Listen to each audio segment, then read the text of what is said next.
Doctor Baba Saheb Ambedkar open university.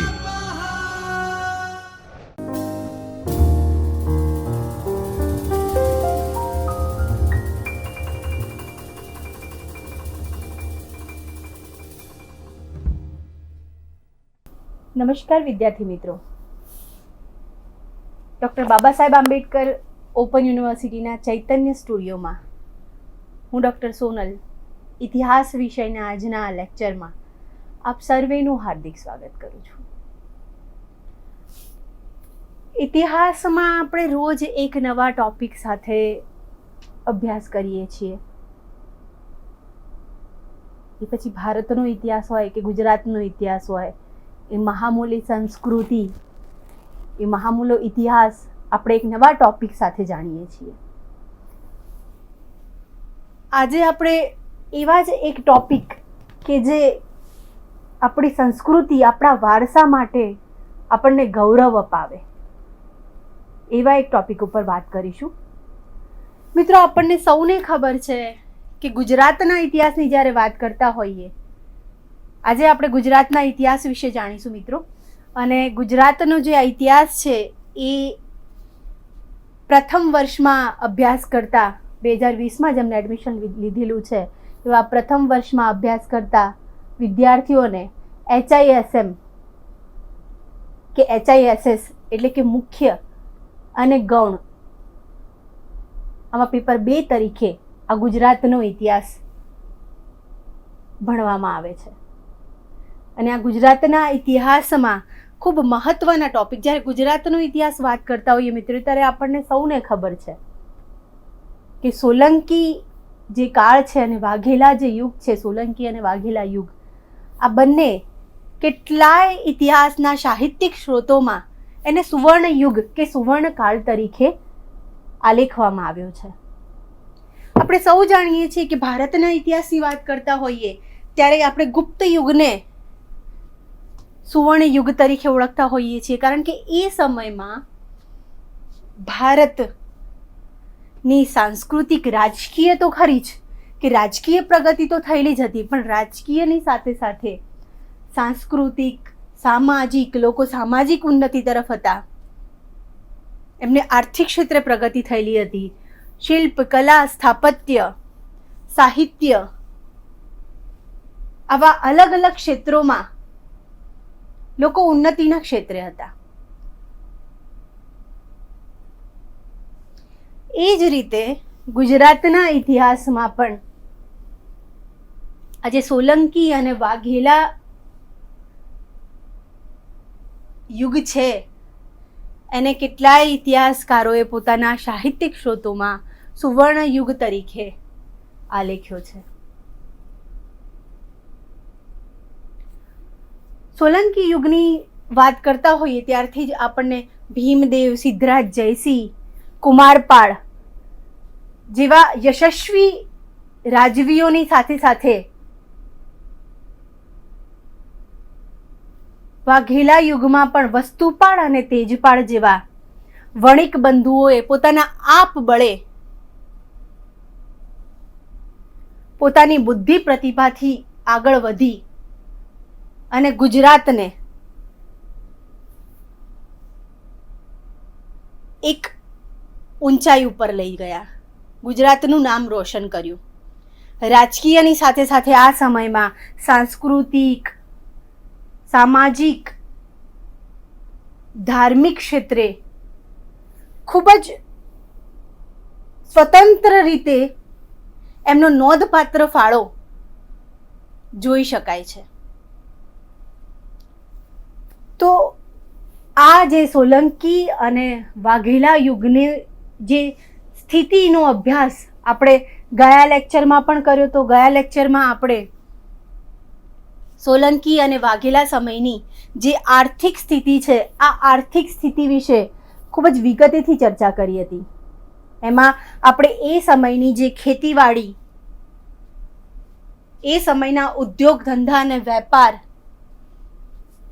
સાથે સાથે વાહન વ્યવહારના જે સાધનો છે એ ઉપરાંત જે સિક્કાઓ છે, આ કેવા પ્રકારના સિક્કાઓ ઉપયોગમાં લેવાતા હતા, અને સાથે સાથે તોલ માપ અને વિનિમયનું સાધન શું હતું, એ વગેરે વિશે આપણે વિગતે ચર્ચા કરી. અને એના ઉપરથી આપણે જોઈ શક્યા કે કેટલી આર્થિક પ્રગતિ એ સમયના લોકોએ કરી હતી. અને એના ઘણા ઉદાહરણો પણ આપણે જોયા. જેમ કે અત્યારે હું એટલું ટાંકીશ કે એ સમયની ખેતી અંગે જે મુસ્લિમ પ્રવાસી અબ્દુલ્લા વસફ એના વિશે લખે છે કે એ સમયે ગુજરાતમાં ચારેય ઋતુમાં અલગ અલગ ફૂલો થતા, સાથે સાથે ખેતરોમાં જુદા જુદા પ્રકારના અનાજ પણ એ સમયમાં ખૂબ પાકતા. શિયાળા જેવી જે ઋતુ છે, આ શિયાળામાં પણ ખેતરો અનાજથી લહેરાતા હોતા. આમ જે એ સમયની ખેતીવાડી છે, એ સમયનો જે ખેતી છે, એનું ખૂબ જ સુંદર એને વર્ણન કરેલું છે કે ગુજરાત કઈ રીતે ખેતીથી સમૃદ્ધ હતું. અને ઉદ્યોગ ધંધાની વાત કરું તો ઉદ્યોગ ધંધાની બાબતમાં પણ ઘણા સાહિત્યિક સ્ત્રોતો, ઘણા પ્રબંધોમાં વાત કરવામાં આવી છે કે ગુજરાતના જે વેપારીઓ છે એ ઘણા બંદરો ઉપર જઈ અને પોતાનો વેપાર ખેડતા હતા. અને આ વેપાર ખેડવાના કારણે અઢળક ધન સંપત્તિ એમને પોતાના દેશમાં લાવી છે, એટલે કે ગુજરાતમાં લાવી છે. એટલે કે આ ગુજરાતના વેપારીઓની વાત છે કે જે અલગ અલગ બંદરો ઉપર જઈ અને અલગ અલગ બંદરો ઉપર પોતાનો વેપાર કરતા હતા અને અઢળક સંપત્તિ એ પોતાના દેશમાં લાવ્યા હતા. સાથે સાથે આ વેપારીઓની વાત કરતા કરતા સાથે એ પણ વાત કરી છે કે ગામે ગામ અન્ન ક્ષેત્રો હતા. મિત્રો વિચાર કરો એ સમયની સમૃદ્ધિની, આર્થિક સ્થિતિની ગુજરાતની. ગામે ગામ અન્ન ક્ષેત્રો હતા અને ગામડાઓ અને જે શહેરો છે એ સમયના ગુજરાતના, શહેરોની સાથે સાથે ગામડાની પણ વાત કરી છે. એ સમયે શહેરો તો હતા જ, પણ સાથે સાથે જે ગામડાઓ છે એ પણ ખૂબ જ અતિશય વૈભવશાળી હતા. આમ મિત્રો, પ્રાચીન સમયમાં ગુજરાત એક સમૃદ્ધ દેશ હતો. આર્થિક રીતે એની જે સમૃદ્ધિ હતી એ સમૃદ્ધિ આજે પ્રવાસીઓના વર્ણનો, પ્રબંધો, એ સમયના જે સાહિત્યિક સ્ત્રોતો છે એમાંથી આપણે ખૂબ જ વિગતે ગઈ વખતે જાણ્યું હતું અને આજે ટૂંકમાં ચર્ચા કરી. આજે પહોંચીએ, હવે આપણે વાત કરીએ આજના ટોપિક ઉપર. આજનો ટોપિક છે સોલંકી વાઘેલા સમયની સામાજિક સ્થિતિ. બ્લોક 4માં જે વાઘેલા યુગીન ગુજરાત આવે છે એમાં સોલંકી વાઘેલા સમયની આર્થિક, સામાજિક, સાંસ્કૃતિક અને ધાર્મિક સ્થિતિ જે ભણવામાં આવે છે એમાંનો એક ટોપિક ઉપર આજે ચર્ચા કરી રહ્યા છીએ આપણે, સોલંકી વાઘેલા સમયની સામાજિક સ્થિતિ. તો મિત્રો, આજે આ ટોપિક ઉપરથી આપણે શું જાણી શકીશું?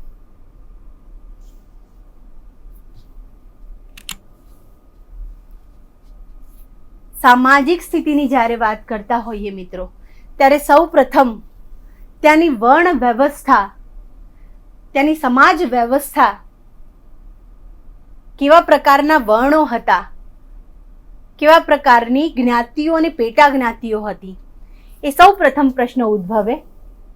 માટે આજે આપણે સૌ પ્રથમ ચર્ચા કરીશું કે વાઘેલા સમયમાં ગુજરાતની સમાજ વ્યવસ્થા કેવા પ્રકારની હતી, વર્ણ વ્યવસ્થા કેવા પ્રકારની હતી, કેવી કેવી જ્ઞાતિઓ હતી, આ ઉપરાંત શું પેટા જ્ઞાતિઓ હતી, ઉપરાંત એ સમયની જે લગ્ન વ્યવસ્થા છે આ લગ્ન વ્યવસ્થા ઉપર ચર્ચા કરીશું. એની સાથે સાથે પુનઃ લગ્ન, શું લગ્નોની સાથે સાથે પુનઃ લગ્ન થતા હતા, સતી પ્રથા જેવા કોઈ રિવાજો હતા,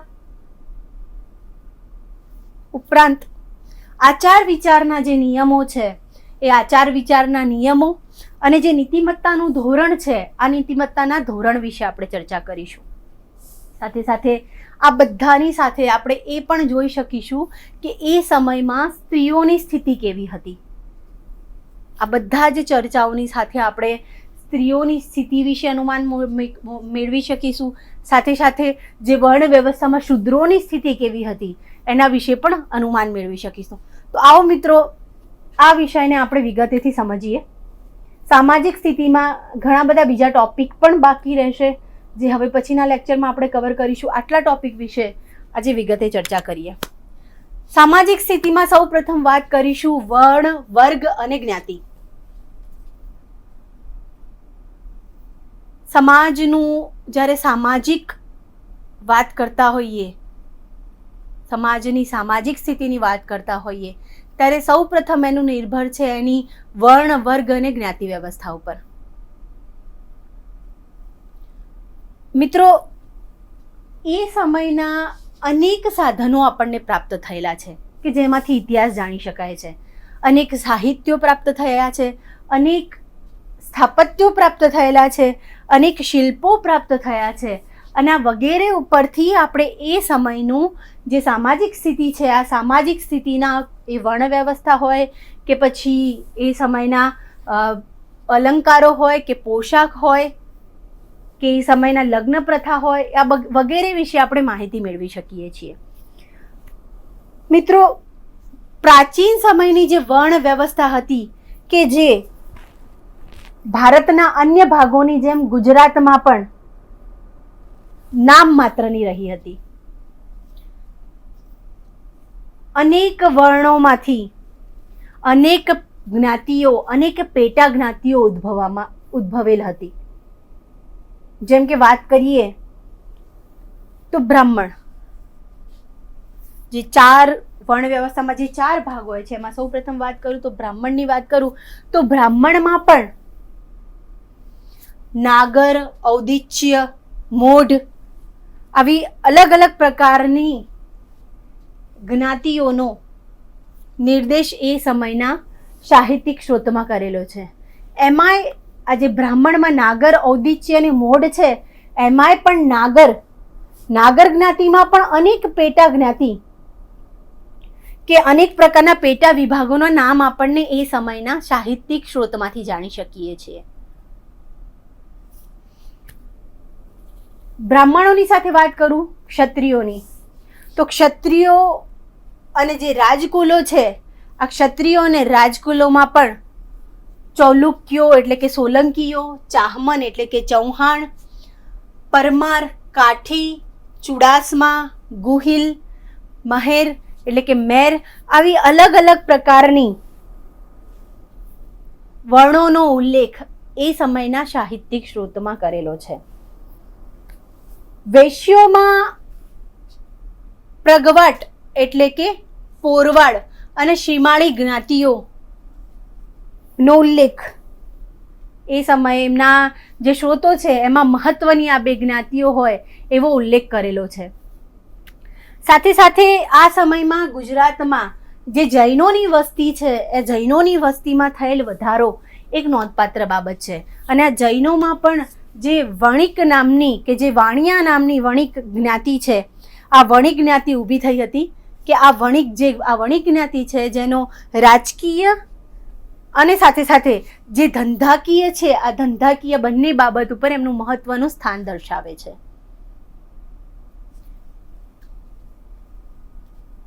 આગળ વાત કરીએ તો આ બધી જ્ઞાતિઓની સાથે જે લહિયાઓ છે, આ લહિયાઓ એટલે કાર્યસ્થોની એક અલગ ઓળખ ઊભી કરતી એક અલગ વર્ગ પ્રચલિત થયેલો હતો.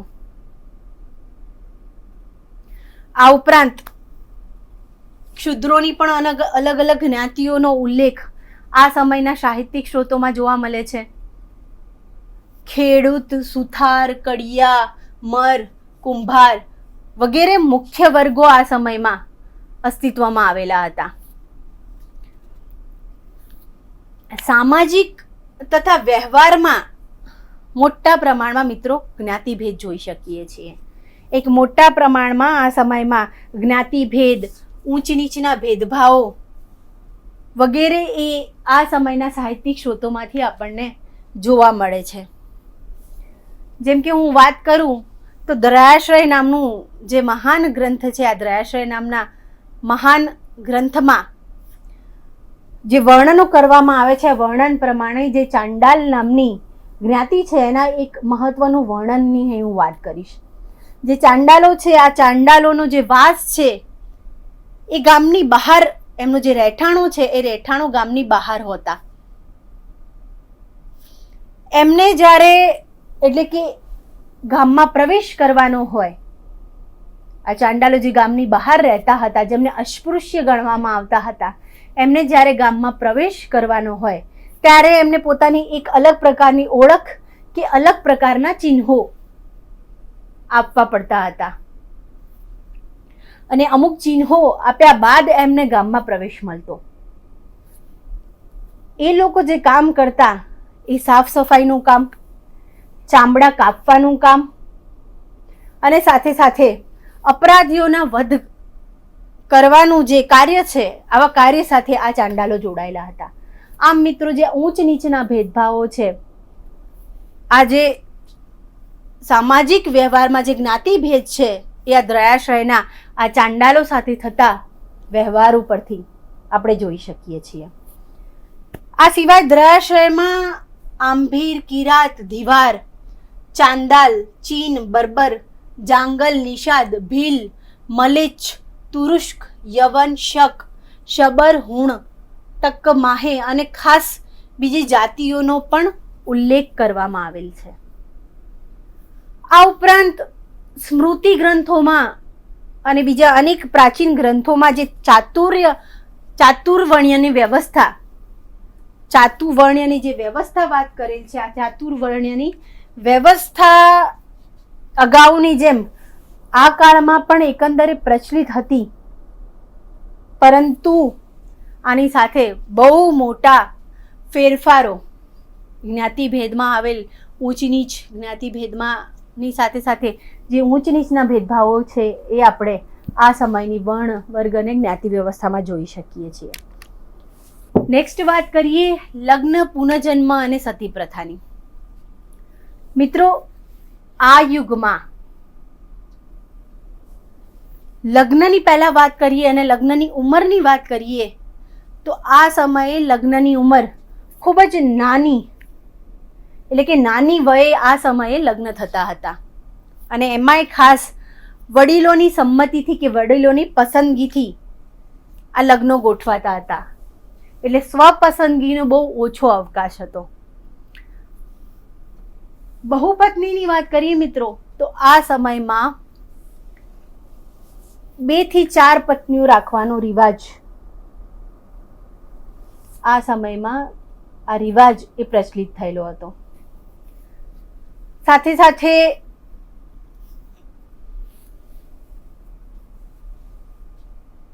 અહીં આપણે સ્ત્રીઓની સ્થિતિ ઉપર પ્રકાશ ફેંકી શકીએ છીએ કે એ સમયમાં જે વધારે પુત્રીઓના પિતા હોતા, જે પિતાને વધારે પુત્રીઓ હતી એ પિતા કમનસીબ ગણાતો.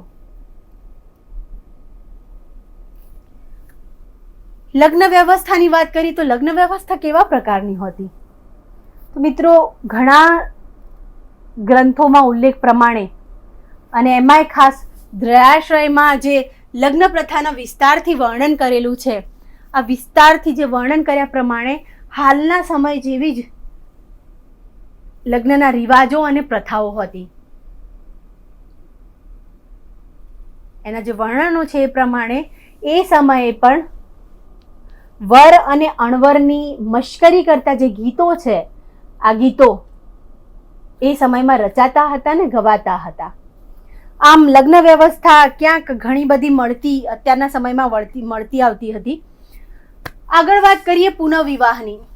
મિત્રો, સ્ત્રીઓની સ્થિતિ, મેં તમને જેમ વાત કરી કે સ્ત્રીઓની સ્થિતિ ઘણા બધા ઉદાહરણો ઉપરથી ઘણી બધી સામાજિક સ્થિતિ જાણતા જાણતા આપણે સ્ત્રીઓની સ્થિતિ વિશે અંદાજ મેળવી શકીએ છીએ.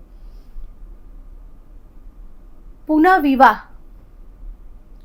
એકંદરે માન્ય નહોતો. વિધવા થયેલ જે સ્ત્રી છે કે જેનો પતિ મૃત્યુ પામ્યો છે, આ વિધવા થયેલ સ્ત્રીને પૂરી જિંદગી વૈધવ્ય પાળવું પડતું. ક્યાંક એવા પુનઃવિવાહના ઉદાહરણો આપણને જોવા મળે છે.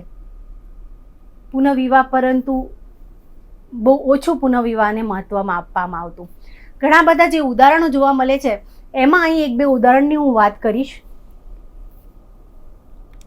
શેઠ જગડુ શાહ કે જે ગુજરાતના ખૂબ મોટા વણિક વેપારી કે જેમના ઉલ્લેખો ગુજરાતના ઇતિહાસ વાંચતા હોઈએ કે અનેક કથાઓમાં આપણે જગડુ શાહ વેપારીની વાત સાંભળતા હોઈએ છીએ. આ જગડુ શાહ વેપારીની વિધવા થયેલ પુત્રીને જગડુ શાહ વેપારી ફરીથી એના શેઠ જગડુ શાહ એના લગ્ન કરાવવા માંગતા હોય છે કે પુનઃલગ્ન કરાવવા માંગતા હોય છે, પરંતુ એ સમયે એના ઘરની જે વડીલ વૃદ્ધાઓ હોય છે એને આમ કરતા, એટલે કે એની પુત્રીના પુનઃવિવાહ કરતા એને રોકે છે. આ સાથે સાથે બીજું એક ઉદાહરણ વસ્તુપાળ અને તેજપાળનું છે.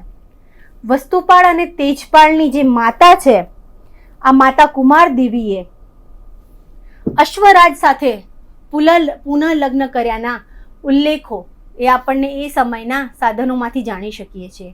આમ માટે પુનઃલગ્ન એ સદંતર બંધ હતા એવું નહોતું. ક્યાંક ક્યાંક પુનઃલગ્નના આવા ઉદાહરણો આપણે જોઈ શકીએ છીએ. જેમ પુનઃવિવાહ માટે પાબંદી હતી એ જ રીતે છૂટાછેડા માટે પણ ક્યાંક છૂટાછેડાને પણ માન્ય ગણવામાં નહોતા આવતા. પણ છતાંય એવા કેટલાય ઉદાહરણો છે જેમાં છૂટાછેડા લીધેના ઉદાહરણો પણ આપણે જોઈ શકીએ છીએ.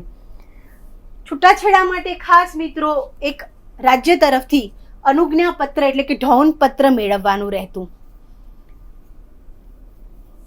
સાથે સાથે વાત કરીએ તો એ સમયમાં સતી પ્રથા પણ ખૂબ પ્રચલિત હતી મિત્રો.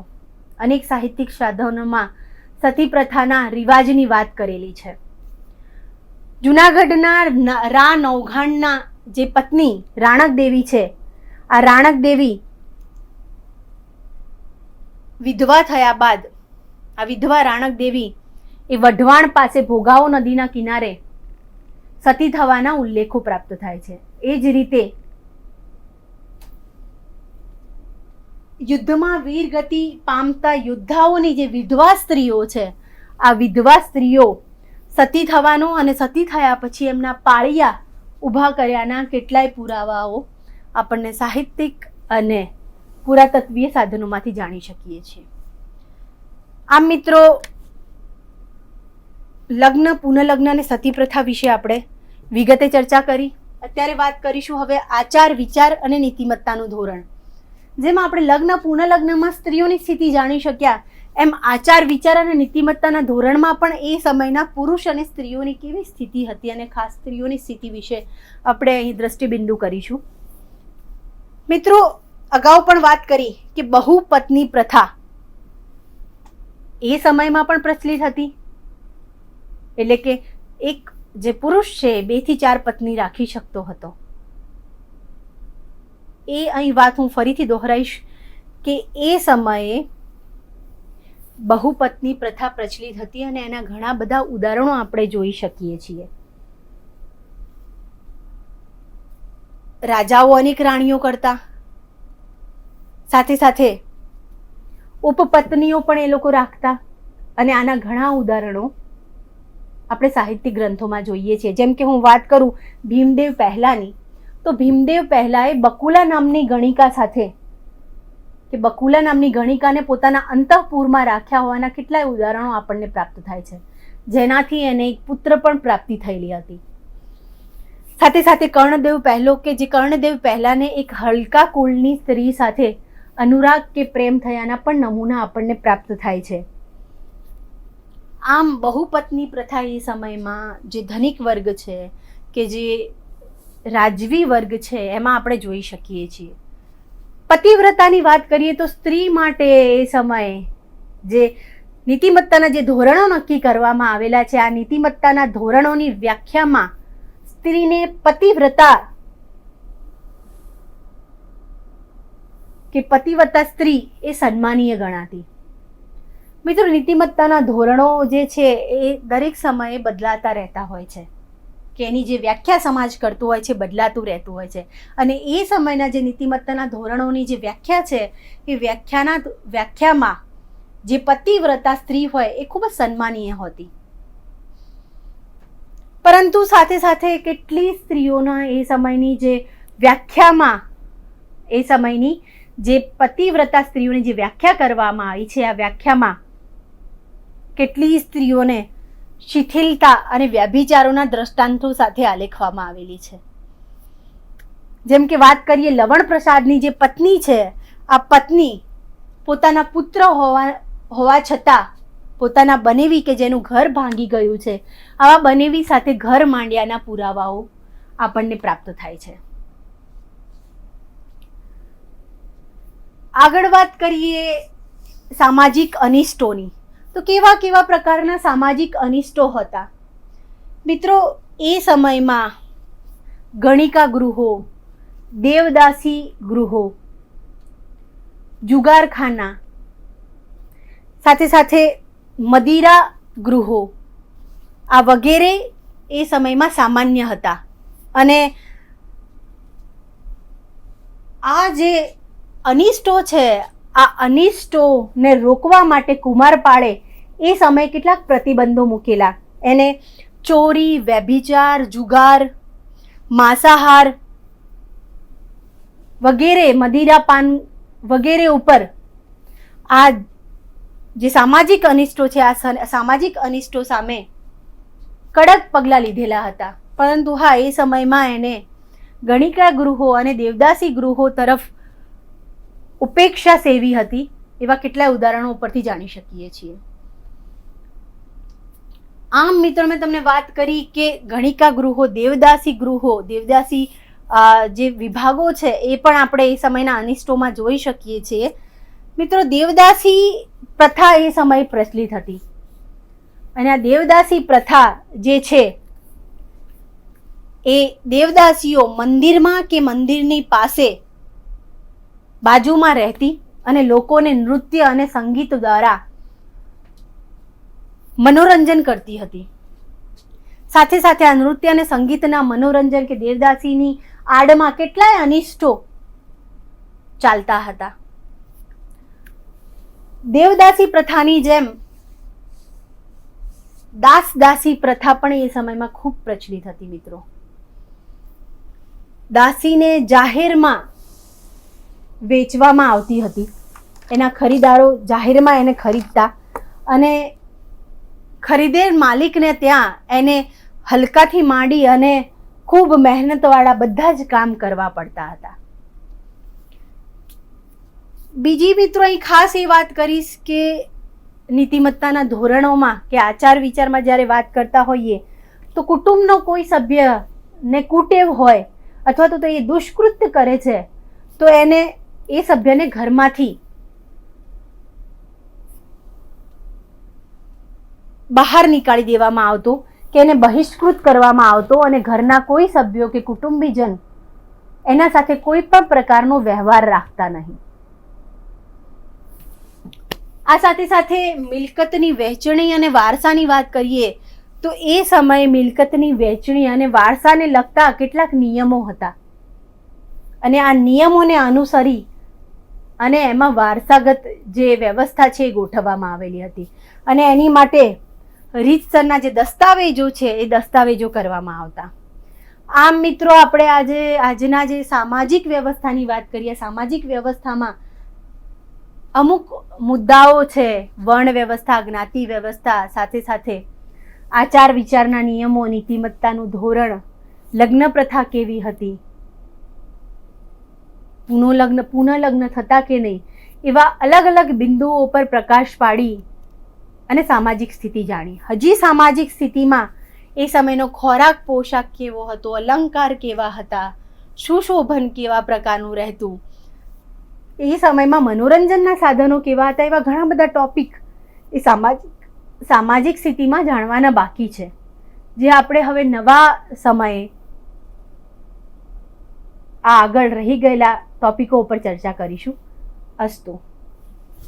स्वाध्यायः परः